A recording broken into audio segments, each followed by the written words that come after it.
غزوے میں جب اطلاع ملی کہ عبداللہ ذوالبجادین کا آخری وقت ہے، امام الانبیاء صلی اللہ علیہ وسلم دوڑ کے آئے، اس کا سر اٹھایا، اپنی گود میں رکھا، فرمایا کیا خواہش ہے؟ کہ اللہ کے رسول صلی اللہ علیہ وسلم بس آخری خواہش یہ تھی، جیسے میں نے کلمہ پڑھتے وقت آپ کے چہرے مبارک کو دیکھا تھا، آپ کو دیکھ کے پڑھ رہا تھا اشہد ان لا الہ الا اللہ وانک رسول اللہ، خواہش یہ تھی کہ جب جان الگ ہو، جسم سے جدا ہو، تب بھی آپ کا چہرہ مبارک میرے سامنے ہو اور میں کلمہ یوں پڑھوں اشہد ان لا الہ الا اللہ وانک رسول اللہ۔ میری خواہش پوری ہو گئی۔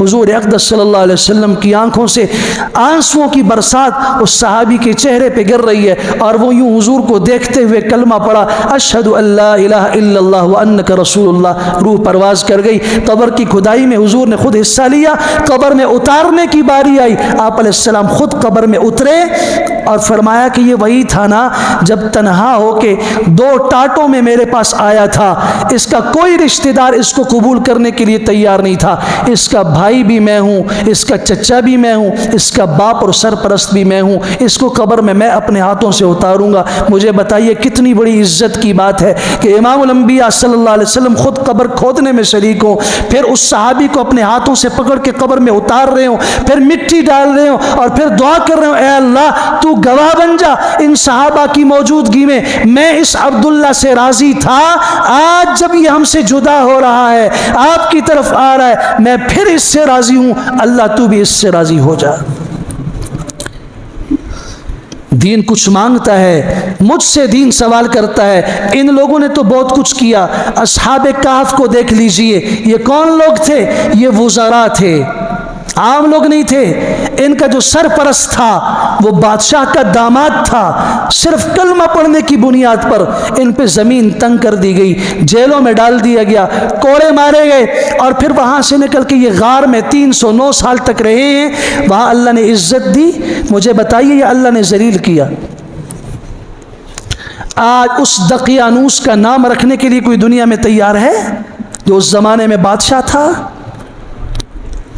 اور اصحاب کہف کو اللہ نے کتنی بڑی عزت دی کہ آج قرآن کریم کے اندر اس غار کے نام پہ سورت موجود ہے جس کو آج جمعہ کے دن پڑھنے کا اتنا اجر بتایا گیا کہ دجال کے فتنے سے حفاظت ہوگی، ہر فتنے سے اللہ حفاظت فرمائیں گے، قبر سے لے کے میدان حشر میں یہ سورت اس کے لیے نور بنے گی، اس کے سر پہ سایہ کرتے ہوئے قیامت کے دن اس کو لائے گی۔ یہ عزتوں والی جو سورت کہف ہے، اس کے پیچھے کبھی قربانی کی طرف نظر دوڑائی ہے آپ نے؟ کبھی سوچا ہے کہ یہ نوجوان تھے، آج کا نوجوان میں اس سے پوچھتا ہوں دین کے لیے کیا کر رہا ہے؟ یہ اس سے اس کا رب پوچھتا ہے ماذا قدمت لدین اللہ، تو نے دین کے لیے کیا کیا؟ راتیں تو نے دین کے لیے گزاری یا اپنے نفس کی خواہشات کے لیے گزاری؟ دن تمہارے کیسے گزرے؟ تمہاری چھٹیاں کیسی گزری؟ تم نے جس تعلیم کو تعلیم کہا وہ تعلیم ہے، انگریزی میں بہت ماہر بنا، میتھ میں بہت ماہر ہے، 100 نمبر لینے والا ہے، پوزیشن لیتا ہے، جب قاعدہ سنا گیا تو الف با تا تھا ڈھنگ سے نہیں سنا سکتا، یہ کوئی تعلیم ہے؟ اس پہ یہ فخر کر رہا ہے؟ کیا اس سے اس کا رب نہیں پوچھے گا کہ تو نے علم کے معاملے میں اور دین کے معاملے میں جس چیز کے ساتھ دین کی نسبت ہوئی، ہمارے معاشرے نے صرف اس کی قدر نام کی حد تک کی ہے، دل سے اس کو قبول نہیں کیا۔ اور اس کی میں مثال دینا چاہتا ہوں، ہر ایک آج یہاں موجود شخص دیکھ لے، اس نے اپنے بیٹوں کے لیے تعلیم کا جو راستہ اپنایا ہے۔ میں نہیں کہتا اچھے اسکولوں میں پڑھاؤ، میں بھی پڑھا رہا ہوں اپنے بچوں کو، ان کو میڈیکل کے شعبے میں داخل کرو، انجینئر بناؤ، کچھ بھی بناؤ ان کو، لیکن ساتھ قرآن کا حق نہیں ہے کہ قرآن سکھاؤ۔ میں لگی لپٹی بات نہیں کہتا، اللہ کی قسم کھا کے کہتا ہوں کہ کسی باپ کو اس مجمع میں ایک کوئی باپ نہیں ہوگا جس کو اپنے بچے کے دین کی فکر اتنی ہو جتنی اس کے دنیا کی فکر ہے، اس کو جتنے اس کے اسکول اور اس عصری تعلیم کی فکر ہے۔ نہ اس بیچارے نے خود دین کبھی قرآن سیکھا ہے۔ آج کل ہمارے یہاں داخلے ہو رہے تھے، کتنے ساتھی ہمارے اب مجمع میں موجود ہیں، خود سمجھ سکتے ہوں گے، اپنے بچے کو لے کر آئے، اس نے ناظرہ پڑھا ہوا ہے، ترجمہ پڑھ رہا ہے، اس کو آگے چلائیں۔ جب ہم نے اس سے قاعدہ پوچھا اور ناظرہ کھول کے پوچھا ایک حرف نہیں سنا سکا۔ تو میں اس باپ سے پوچھنا چاہتا ہوں کہ ابا جی تم نے کیوں فکر نہیں کی اس بات کی؟ بس اس کو اٹھا کے بھیج دیا، جاؤ مسجد کے اندر پڑھو۔ کبھی تم نے اس کو اپنے گھر میں جیسے ہوم ورک کا پوچھتے ہو، بیٹا میتھ کا کام کیا ہے، تم نے سائنس کا کر دیا، فزکس لکھ دی، کبھی ایسا تم نے پوچھا ہے کہ قرآن مجید کا قاعدہ، قرآن کا سبق بھی تم نے جو دعائیں پڑھی ہیں، جو سنت اور احادیث پڑھی ہیں، وہ تم نے ہمیں بھی سناؤ؟ کبھی کسی زندگی میں ایک دفعہ کسی نے کہا ہو؟ کیا یہ سوال نہیں ہے کہ دین کے لیے کیا کیا؟ پھر میں یہاں افسوس کی ایک اور بات عرض کرنا چاہتا ہوں، جہاں سے دل دکھتا ہے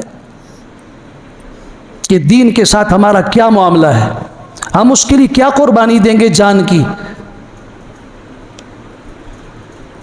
اسکولوں میں ہزاروں روپے کی فیسیں ہیں اور فخر ہے، اور میں اسکول کی بات نہیں کر رہا، اس اسکول کی ایک مضمون کی ٹیوشن پہ کتنا خرچ آپ کرتے ہیں آپ میں سے ہر ایک کو پتہ ہے۔ آدھے گھنٹے کی ٹیوشن ہے، 1 گھنٹے کی ہے، کتنی فیسیں دیتے ہو آپ؟ اور مسجد کے اندر اگر یہ کہہ دیا گیا کہ بھئی ان کے 300 400 500 روپے فیس ہے، میں اس مجمع کے اندر ان ظالموں کی بات کر رہا ہوں جنہوں نے کہا کہ ہم اپنے بچوں کو نکالتے، ہم نہیں پڑھاتے۔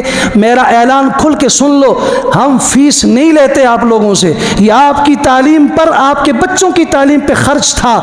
جو نہیں دے سکتا وہ نہ دے، اپنے بچوں کو نہ نکالے، بچے اس کے پڑھے، وہ ہمارے بچے ہیں۔ میں آپ کا امتحان بھی لینا چاہ رہا تھا، اور میں یہ دیکھنا چاہ رہا تھا کہ آپ کا آئینہ اپنے سامنے رکھو اور پوچھو کہ اسکولوں میں ہزاروں روپے لگاتے ہو، اور مسجد میں اگر بات آئے تو پھر بات کرتے ہو کہ جی مسجد میں کڑی فیس آئی ہیں نے۔ جن بغیر فیسوں کے تم نے قاعدہ پڑھا ہے نا، اور تم نے قرآن مجید پڑھا ہے، وہ آپ کو بھی پتہ ہے کہ آپ نے کیسے پڑھا ہے۔